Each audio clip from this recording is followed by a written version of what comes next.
I'm Sarah McKenna, 52 years old, with Comanche blood running through my veins, and I was checking our cattle at the ranch corral at exactly 5:45 a.m. when my eyes caught the Texas sky bleeding crimson like a fresh scalp wound stretching across the entire horizon. My heart pounded with the ancient warning my mother taught me to never ignore. I climbed the fence rails higher to see more clearly, but the ominous blood-red color only deepened and spread like spilled paint. I called out desperately for Thomas 3 times, yet only eerie silence answered back. My blood turned ice cold as I realized the terrible truth: something was desperately wrong. To find him before it was too late, my trembling hands gripped my rifle and I rushed toward our house.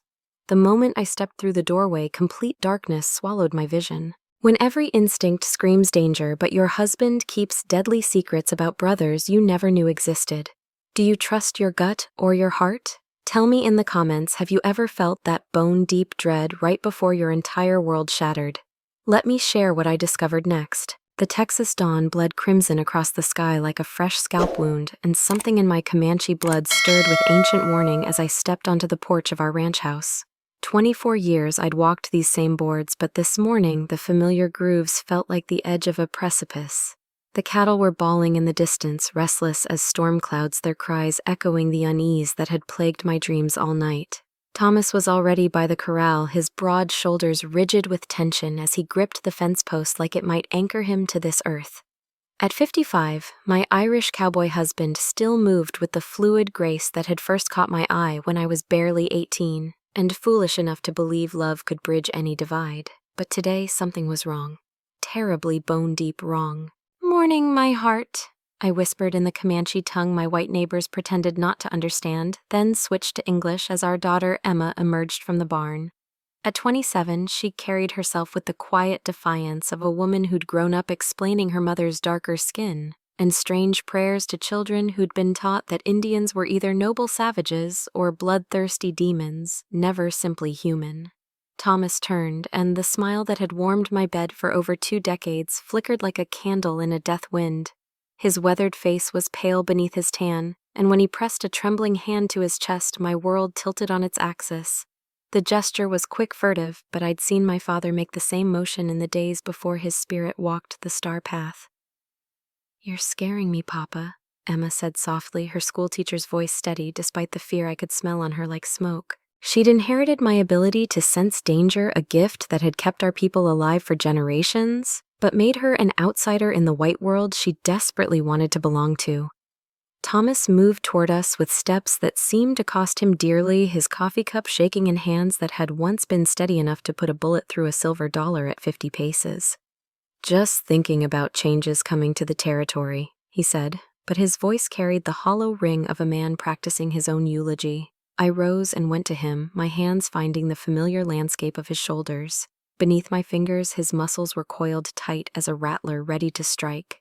"Thomas McKenna, in all our years together, you've never been one to lie to me. Don't start now." He turned in my arms then, and what I saw in his green eyes nearly drove me to my knees. Not just fear, but guilt so deep it had carved lines in his face I'd never noticed before. "Promise me something, Sarah," he whispered, his breath hot against my ear. "When I'm gone, don't let my brothers take what we've built. This land, this life, it's yours by right. Not theirs, never theirs." Before I could demand answers, Thomas collapsed, his body hitting the floor like a felled oak, while his chest seized with pain that turned his lips blue as winter sky. As I cradled my dying husband's head in my lap, one thought burned through my terror like a brand. What brothers, they say, half-breeds like me don't belong anywhere, not white enough for the settlers, not Indian enough for the tribe. But when your dying husband whispers secrets about family you never knew existed, do you fight for a legacy that might not even be yours, or do you let them take everything because deep down you believe you never deserved it anyway? 3 days after we buried Thomas beneath the ancient oak, I sat in Judge Martinez's dusty office, my widow's black feeling like a shroud in the stifling Texas heat. Emma gripped my hand while the judge shuffled through papers with the deliberate care of a man who'd learned that haste and frontier justice made poor companions. "Mrs. McKenna," he said finally, his weathered Mexican face grave, "your husband left very specific instructions, most unusual." His accent carried the musical cadence of old Spanish families who'd ruled this land before it became Texas. He withdrew a brass key from an envelope, its weight surprising in my palm. Attached was rawhide with symbols I recognized immediately, Comanche pictographs spelling forbidden ground. My breath caught. Thomas had learned enough of my mother's language to leave me a message only I could read. There's a second property, the judge continued. A ranch in the hill country 50 miles northwest. Your husband purchased it 2 years ago under the name Jonathan McKenna. He insisted you were never to know while he lived. Emma's grip tightened. Papa had another ranch. Why hide it? According to his letter, Judge Martinez produced a sealed envelope. He called it his insurance against the wolves. My fingers trembled, breaking the wax seal. Thomas's voice whispered from the page. My dearest Sarah, if you're reading this, the heart condition I've hidden has finally claimed me. The ranch I've forbidden you to visit holds answers about my family brothers who will come for what we've built the moment they learn of my death. They believe, as white men often do, that an Indian woman has no legal right to property no matter what papers say. The words blurred as tears stung my eyes. He'd known that my mixed blood would make me vulnerable in ways a white widow would never face. There's more, Judge Martinez said gently. The property sits atop significant mineral deposits. Oil, most likely. Your husband declined several substantial offers from Eastern investors, Emma gasped. Like the Henderson place. Much more. The judge's expression grew troubled. Mrs. McKenna, there have been inquiries. Men asking about your husband's holdings, particularly interested in the legitimacy of your marriage given your heritage? The familiar shame burned in my chest, the same feeling I'd carried since white children threw stones and called me breed. What men? They claimed to be family, brothers from back east with prior claims to McKenna property. I told them all holdings were properly documented, but he spread his hands helplessly. You know how these things go when there are questions about bloodlines. The rage that rose in me was pure Comanche, hot, fierce, deadly. Thomas had built walls to protect us from exactly this moment, and now I understood why he'd never spoken of his family. They weren't just coming for our property, they were coming for everything we were. I stood clutching the key until its edges bit into my palm. When do they arrive? They're already here, Mrs. McKenna, staying at the hotel. They've requested a meeting tomorrow. When white men question whether a breed like me deserves to inherit what my husband built, they're really asking if I'm human enough to matter. But here's what haunts me deep down. Don't I sometimes wonder the same thing? How do you fight for something when part of you believes you never deserved it in the first place?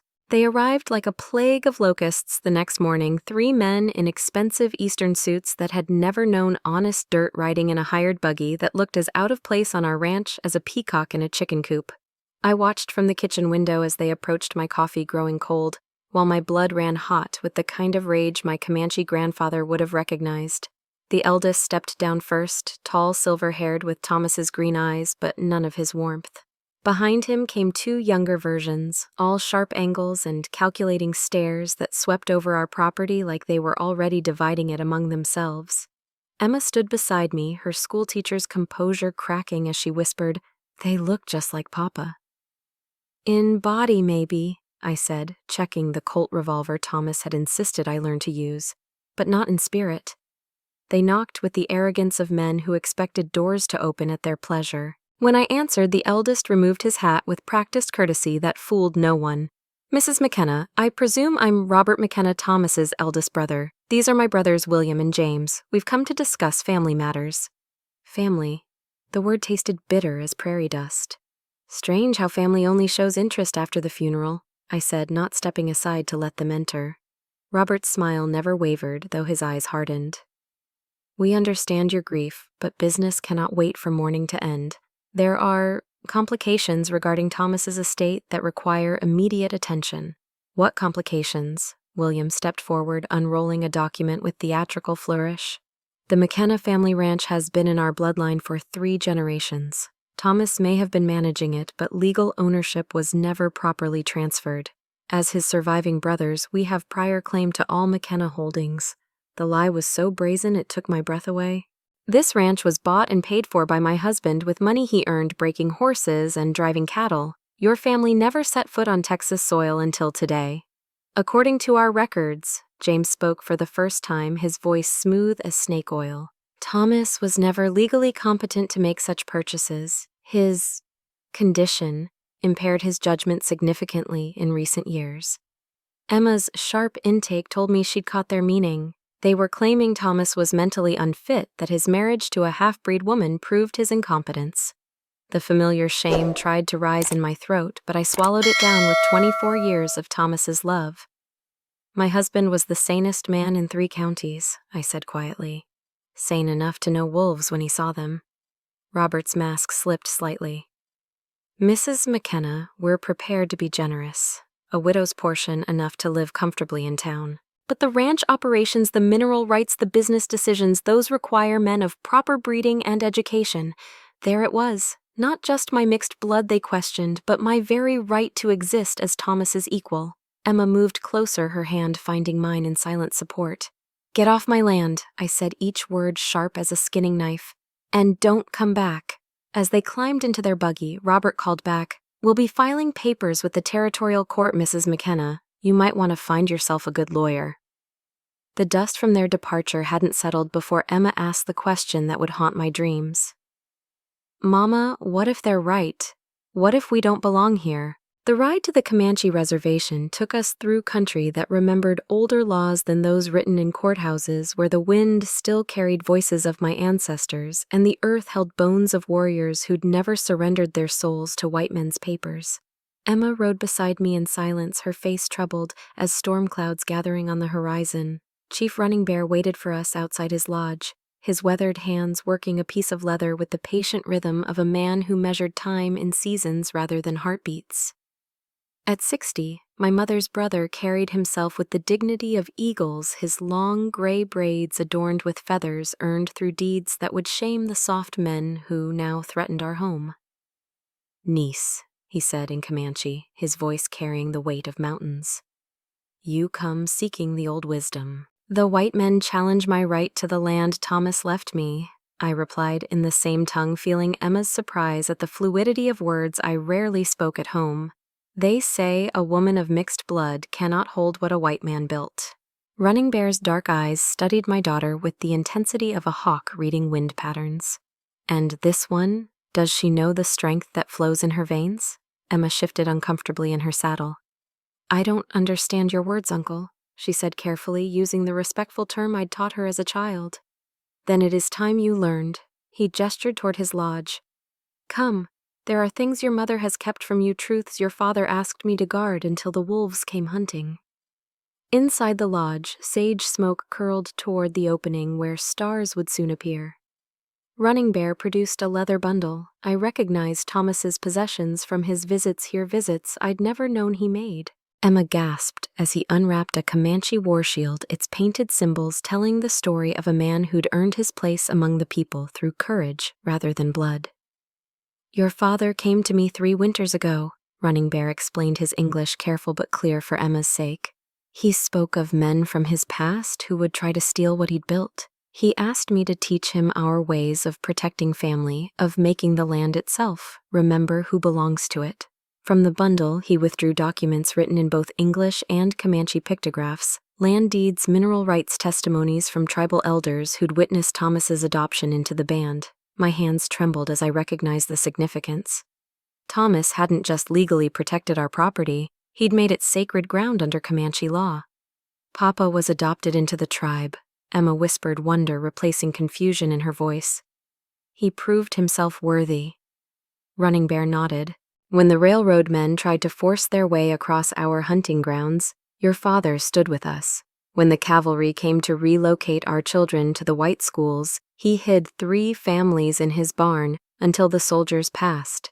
The people remember such things. Emma reached out tentatively to touch the war shield, her fingers tracing symbols that suddenly seemed familiar rather than foreign. What do they mean? Protection, courage, the bond between earth and sky. Running Bear's voice gentled. Your blood carries 2 rivers, child, the Irish stream that gave you stubbornness and the Comanche current that gives you strength. Your enemies see only the mixing and call it weakness, but rivers that join become mighty waters that carve canyons and move mountains. I felt something shift inside my chest, a loosening of shame I'd carried so long it had become part of my bones. Thomas hadn't just married a half-breed woman. He'd chosen to become part of something larger than white men's laws could touch. The brothers who threaten you, Running Bear continued, they understand only what they can buy, sell, or steal. They cannot comprehend land that belongs to the spirits as well as the living. But you, niece, you carry the old knowledge. Use it. As we prepared to leave, he pressed a small medicine bundle into my hands. When you go to the Forbidden Ranch, take this. The land will recognize you as Thomas's true heir, and the ancestors will guide your steps. Emma rode home in thoughtful silence, but I could see the change in her posture, the way she held her head higher, as if she'd finally heard her name spoken in a language that claimed her completely. The white men's court might question my rights, but the earth itself would testify to my belonging. When you've spent your whole life trying to fit into a world that sees your heritage as something to overcome, is embracing your ancestors' ways an act of strength, or are you just running away from the fight? Can you be proud of who you are while still wanting your children to have easier lives than you did? The Forbidden Ranch lay hidden in a valley that seemed carved from a different world, where ancient oaks twisted toward heaven and springs bubbled from rocks that remembered when Comanche warriors watered their horses here. Emma and I approached at dawn, the medicine bundle Running Bear had given me warm against my chest, while our horses picked their way down a trail Thomas had somehow kept secret for 2 years. "Mama," Emma whispered, her voice hushed by the sacred feeling of the place. "It's beautiful." Beautiful didn't capture it. The ranch house sat like a jewel in the valley's palm, built from native stone and timber in the old style, with wide porches that welcomed both sunrise and sunset. Corrals held horses I'd never seen before, sleek animals with the look of expensive breeding. Gardens flourished where someone had coaxed vegetables and flowers from soil that should have been too rocky for such abundance. But it was the derrick rising from the eastern pasture that stopped my breath. A working oil well, its steady rhythm like a mechanical heartbeat pumping wealth from the earth's depths. Black gold pooled in collection barrels, more money than I'd ever imagined existing in one place. "Thomas, what did you do?" I murmured, sliding down from my horse with legs that suddenly felt unsteady. The ranch house door stood unlocked as if waiting for us. Inside, everything spoke of careful planning and patient love. A kitchen stocked with supplies, bedrooms furnished for long stays, and, on the main room's table, a leather journal with my name written in Thomas's familiar script. My hands shook as I opened to the first page, Sarah. My heart, if you're reading this, then the wolves have come hunting as I always knew they would. This place is my gift to you and Emma, not just the wealth beneath the ground, but the sanctuary above it. I've spent 2 years preparing for the battle I won't be here to fight. Page after page revealed the depth of his planning. Legal documents establishing the ranch as sacred Comanche land witnessed by tribal elders. Oil leases negotiated with companies that respected both environmental concerns and indigenous rights. Financial arrangements that would provide for Emma's children and their children after them. "He knew," Emma said softly, reading over my shoulder. "He knew exactly what his brothers would do." The journal's final entry was dated just a week before Thomas's death. "The McKenna brothers have hired investigators. They'll discover this place soon, but by then you'll have everything you need to fight them. Trust in the old ways, Sarah. Trust in the strength our love has built." A sound outside made us both freeze, horses approaching at speed. Through the window, I saw them, Robert William and James McKenna, along with 2 men I didn't recognize. They'd found us. "They've been watching." Emma breathed, her face pale but determined. I clutched the medicine bundle, feeling its power pulse against my palm. "Then it's time they learned what they're truly fighting." The brothers dismounted with the confidence of men who believed they'd cornered their prey. But as they approached the house, their steps faltered. The land itself seemed to resist them, horses shying at shadows, birds falling silent, even the wind dying to an unnatural stillness. Robert pounded on the door with his riding crop. "Mrs. McKenna, we know you're in there. This property was illegally purchased with McKenna family funds. You have no right to be here." I opened the door slowly, the sacred documents in one hand, Thomas's journal in the other. Behind me, Emma stood tall, her mixed heritage no longer a source of shame, but a crown of strength. "This land belongs to the people," I said quietly, letting the Comanche words roll off my tongue like thunder. And I am the people's daughter chosen by one who proved himself worthy. You have no power here." For the first time since they'd arrived in Texas, I saw fear flicker in Robert McKenna's eyes. Not fear of courts or lawyers, but the deep, primal fear of men who suddenly realized they were trespassing on ground that answered to older laws than any they understood. The oil well's steady rhythms seemed to grow louder like war drums, calling the spirits to witness what would come next. When you discover your dead husband left you wealth beyond imagining, but it came from keeping secrets that could have changed everything. Do you feel grateful or betrayed? Is a man protecting his family, or is he just another person who decided what you could handle without asking you first? The confrontation at the Forbidden Ranch ended without bloodshed, but only because the brothers retreated when their horses refused to approach the oil derrick spooked by something they couldn't name, but their animals could feel in their bones. By sunset, Emma and I were back at our main ranch, but word of the McKenna brothers' legal threats had spread through the community like wildfire across dry grass. Jake Wilson was the first to arrive, his weathered face grim beneath his cavalry hat as he tied his horse to our porch rail. "Mrs. McKenna, I've been asking questions in town. Those Eastern brothers have hired themselves a fancy lawyer from Austin, and they're claiming your marriage to Mr. Thomas wasn't legal under territorial law." My stomach clenched. "On what grounds?" "They say a white man can't legally marry a woman of Indian blood without tribal permission, and since you were raised off the reservation—" He spread his hands helplessly. "It's horseshit, begging your pardon, but it might hold up in a court that wants to believe it." Before I could respond, Doc Henderson's buggy came rattling up the drive, followed by Judge Martinez on his steady bay mare. The sight of these men pillars of our frontier community arriving unbidden to offer support made my throat tight with emotion. "Sarah," Doc Henderson said, climbing down with the careful movements of a man whose joints remembered too many nights delivering babies in blizzards. "I've brought the medical records from Thomas's last years. Any court that claims he was mentally incompetent will have to explain why I certified him fit to make legal decisions just 3 months ago." Judge Martinez dismounted with the dignity of a man who'd spent decades balancing Mexican law, American territorial statutes, and the unwritten codes that kept frontier communities from tearing themselves apart.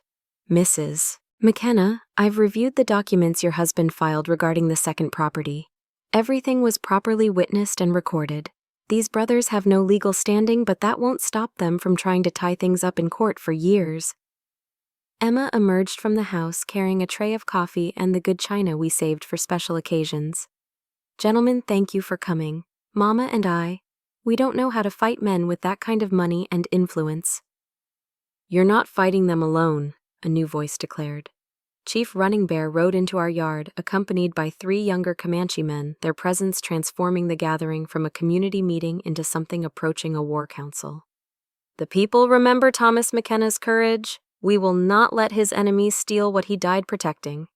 Jake Wilson's hand moved instinctively toward his gun, old cavalry instincts dying hard, but I placed a calming touch on his arm. "Jake, these men are family. Chief Running Bear is my uncle." The old soldier's eyes widened with understanding, then respect. "Ma'am, if you'll have me, I'd be honored to stand with you. Mr. Thomas gave me work when no one else would hire a broken-down cavalry sergeant. I owe him everything." As the evening deepened, our kitchen filled with the most unlikely alliance Texas had ever seen: a half-Comanche widow, her mixed-blood daughter a Mexican-American judge, a Scottish doctor, an Irish ranch hand, and Comanche warriors all united by their loyalty to a dead man's dream and their determination to protect what he'd built. "The brothers will file their legal challenges tomorrow," Judge Martinez warned. "They'll claim the tribal adoption documents are fraudulent, that the marriage was invalid, that Thomas was mentally incompetent. They'll throw everything at the wall and see what sticks." Chief Running Bear spoke quietly in Comanche, then translated for the others. "My nephew says the white man's courts may not recognize our laws, but the earth itself knows who belongs to it. When the time comes, the land will testify." Doc Henderson raised his coffee cup in a toast. "To Thomas McKenna, who taught us all that family isn't about blood, it's about choice." As the men drank, I felt something shift in the air around us, a sense of forces gathering that went beyond legal documents and court proceedings. The McKenna brothers had money and lawyers, but we had something they couldn't buy or steal: a community willing to fight for what was right and land that remembered older truths than any written in law books. The real battle was about to begin. When good people rally to your cause, is it strength or weakness to accept their help? Part of me wonders if fighting my own battles proves I'm worthy while leaning on others just confirms I'm not strong enough to deserve what I have. Do you think asking for help makes you powerful or powerless? The territorial courthouse in Austin felt like walking into a den of wolves wearing judicial robes. Judge Harrison presided from his bench with the cold authority of a man who'd never questioned whether the law served justice or merely power, while the McKenna brothers sat with their fancy lawyer like vultures waiting for carrion. Emma squeezed my hand as we took our seats, her schoolteacher's composure masking the fear I could smell on her like smoke. Behind us, our unlikely alliance filled the gallery chief running bear in his ceremonial clothes, Doc Henderson with his medical bag, Jake Wilson in his cleanest shirt, and Judge Martinez, whose presence alone challenged the proceedings' legitimacy. The petitioner's claim, announced the Austin lawyer, a thin man whose voice carried the nasal superiority of Eastern education, that Thomas McKenna was mentally incompetent when he allegedly married this woman and that said marriage violated territorial statutes governing unions between white citizens and persons of Indian blood. The words hit like physical blows, not Sarah McKenna or even the defendant, but this woman, as if my name itself was too dignified for their purposes. Robert McKenna took the witness stand with practiced confidence. Your Honor, my brother Thomas suffered from a hereditary condition that affected his judgment severely. His decision to marry outside his race and purchase property under false pretenses proves his mental incapacity. And what evidence supports this claim? Judge Harrison asked, though his tone suggested he'd already decided. The very nature of his choices, Your Honor. No rational white man would voluntarily tie himself to Indian blood or give away family property to a half-breed woman and her mongrel child. The courthouse erupted. Jake Wilson half rose from his seat, his hand moving toward his gun, while Chief Running Bear's warriors tensed like coiled springs. Only Judge Martinez's restraining gesture kept violence from exploding across the courtroom. But it was Emma who surprised everyone. My quiet daughter stood up in the gallery, her voice carrying the authority of 3 generations of teachers. Your Honor, I request permission to address this court. Young lady, you're not qualified to. I'm qualified by 27 years of being called a mongrel, she said quietly, walking to the front of the courtroom. I'm qualified by watching my father love my mother with a devotion that lasted 24 years. And I am qualified by the education he provided me, which apparently exceeds that of men who think bloodlines determine human worth. She pulled out a document I'd never seen before. This is my father's last will and testament filed with the Territorial Registry 3 months before his death. In it, he specifically states that he adopted Comanche customs not from mental illness, but from respect for the wisdom of my mother's people. The Austin lawyer objected, but Emma continued. Furthermore, gentlemen, if you're questioning my legitimacy based on my mixed blood, you might want to examine your own family history more carefully. Robert McKenna's face went white. What are you talking about? Emma smiled with her father's quiet confidence. The McKenna family Bible, which you so graciously provided as evidence of your pure bloodline, contains some interesting entries. It seems your grandfather, Patrick McKenna, married a Cherokee woman named Mary Ridge in 1823, making you gentlemen just as much mongrel as you claim I am. The courthouse fell silent, except for the sound of Robert McKenna's world collapsing. The Austin lawyer frantically shuffled through papers looking for some way to salvage his case, while Judge Harrison stared at the Bible entries with growing dismay. Chief Running Bear rose slowly, his voice carrying the weight of mountains. The white man's law may not recognize our ways, but truth needs no court's permission to exist. This woman he gestured to me is Thomas McKenna's chosen wife, mother to his child, keeper of his dreams. No paper can change what the heart knows. Doc Henderson stood next. I examined Thomas McKenna monthly for 3 years. His mind was as sharp as his body was failing. Any man who questions his competence questions mine. Judge Harrison looked trapped between law and justice, between territorial politics and human truth. This court will recess to consider the evidence presented. As we filed out, Robert McKenna caught my arm. This isn't over, he hissed. Even if we lose here, we'll appeal. We'll tie this up in courts until you're too old to fight. I looked into his eyes and saw something I recognized, the same fear that had driven his threats from the beginning. Not fear of losing money, but fear of admitting that a half-breed woman might be worthy of what a white man had chosen to give her.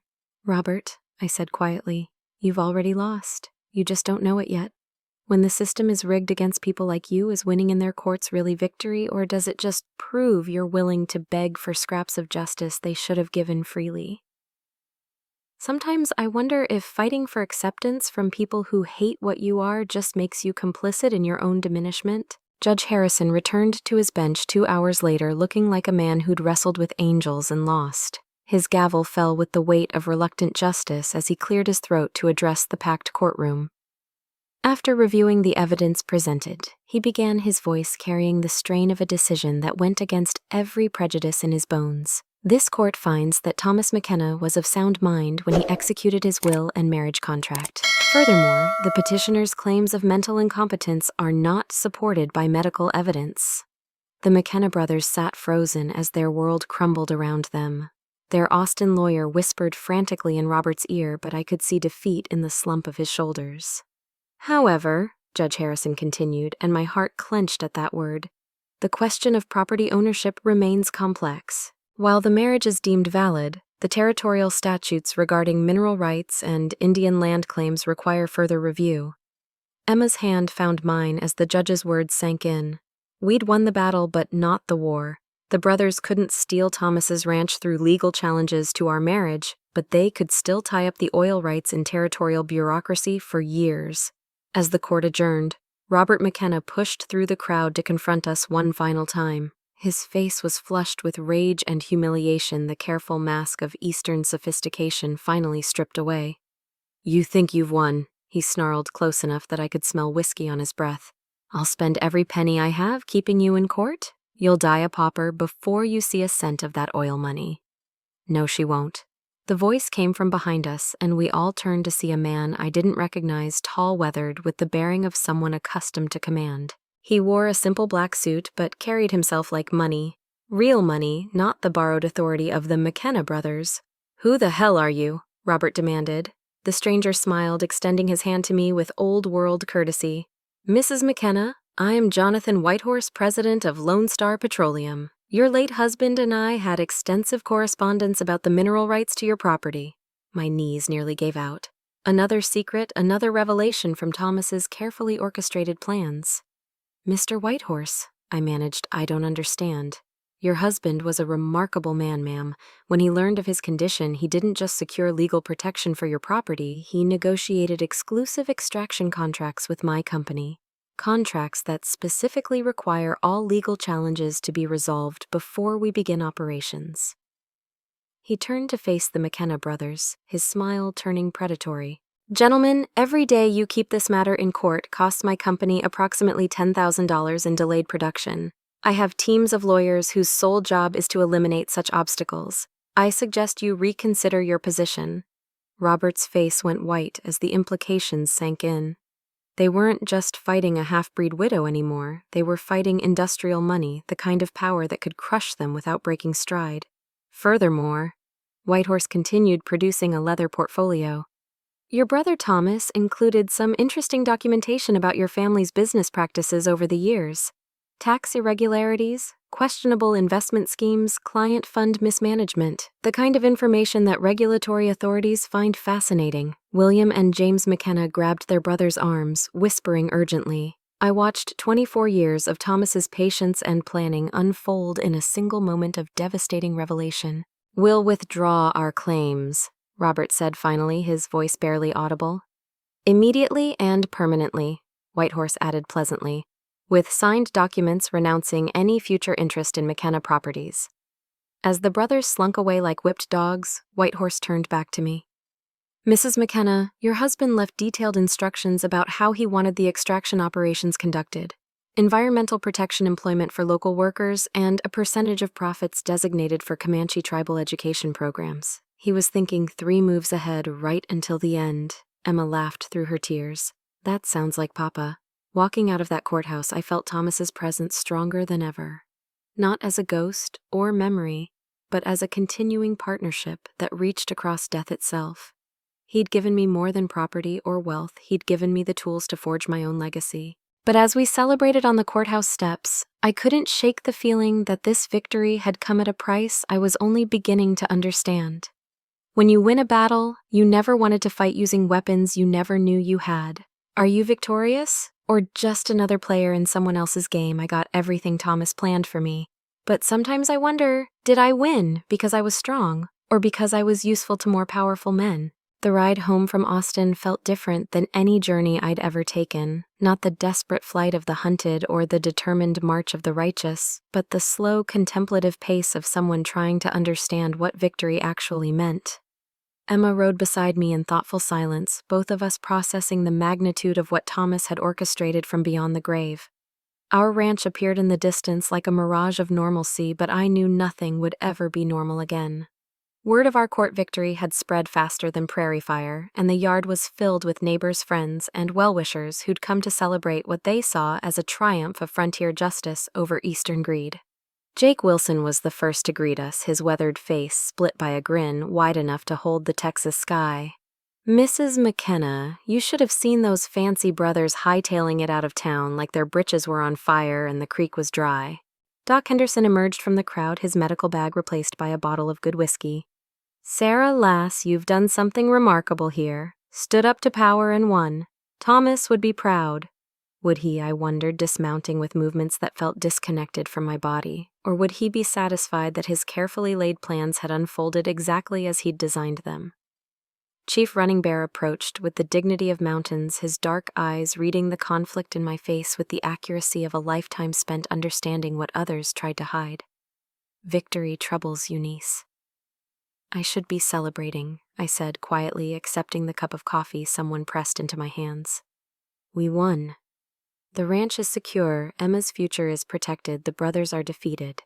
Everything Thomas wanted."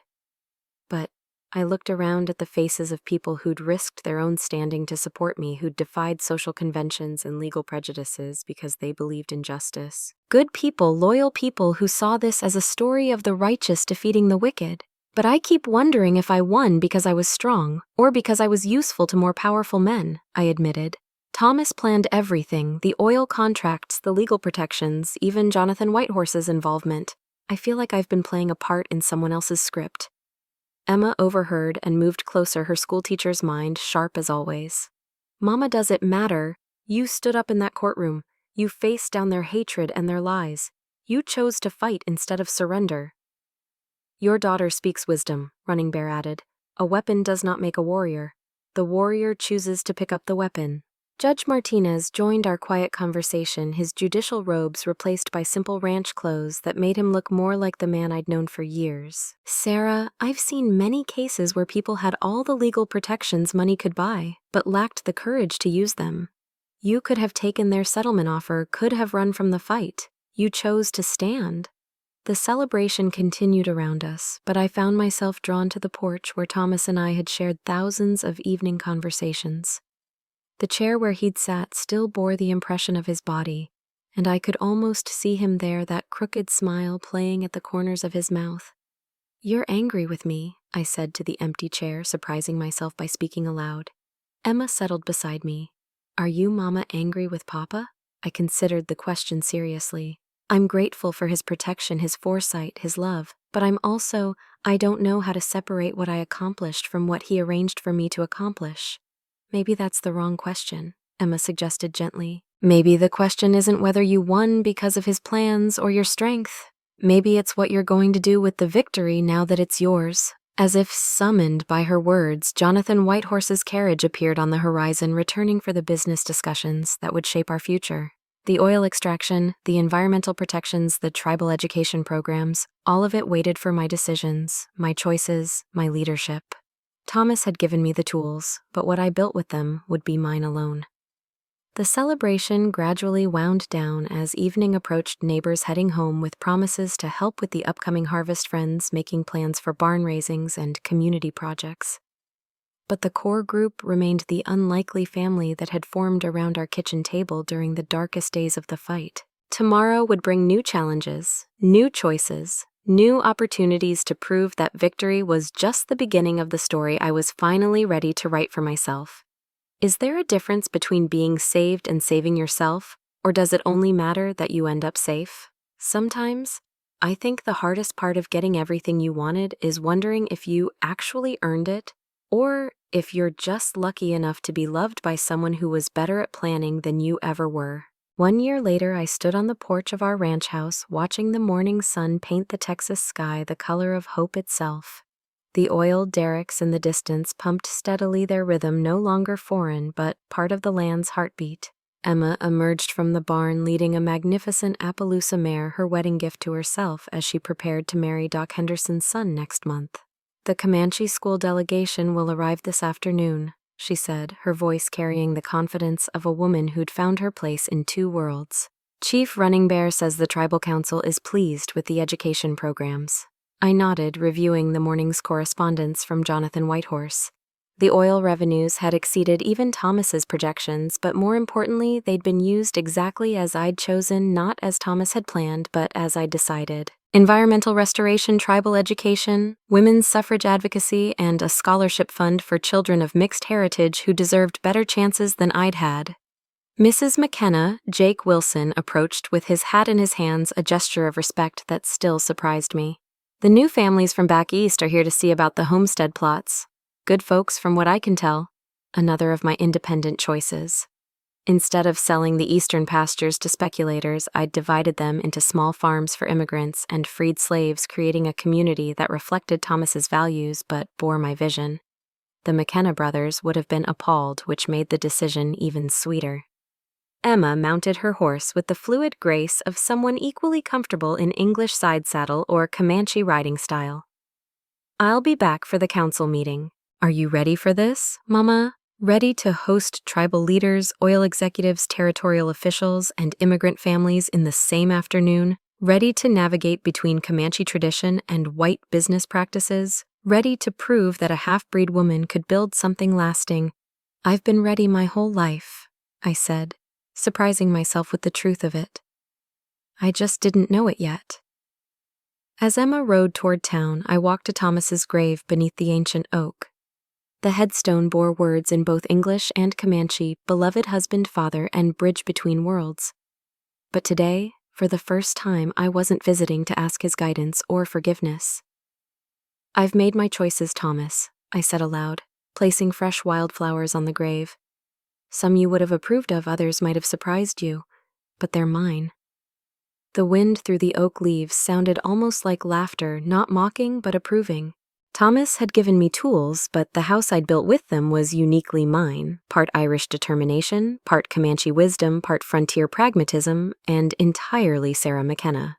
The Forbidden Ranch was now a sanctuary where children of all backgrounds learned that heritage was strength, not shame. The oil wealth flowed not just into my family's coffers, but into causes that would outlive us all. And I had finally learned the difference between being saved and saving yourself. Both were necessary. Neither diminished the other. The future stretched before me like an unbroken horizon full of challenges I would meet not as Thomas's widow or the community's token success story, but as myself, flawed, strong, and finally completely free. The Texas frontier taught me that strength isn't about never falling. It's about who you choose to become when you rise again. Sarah McKenna's journey from a grieving widow to a powerful ranch owner wasn't just about oil wealth or legal victories. It was about a woman discovering that her mixed heritage wasn't a weakness to overcome, but a bridge between worlds that made her uniquely strong. In the harsh landscape of 1880s Texas, where survival often meant choosing between cultures, Sarah learned to honor both her Irish and Comanche blood, creating a legacy that would endure long after the oil wells ran dry. Her story reminds us that sometimes the most forbidden paths lead to the most sacred destinations, and that love, whether from the living or the dead, gives us tools, but we must choose how to use them.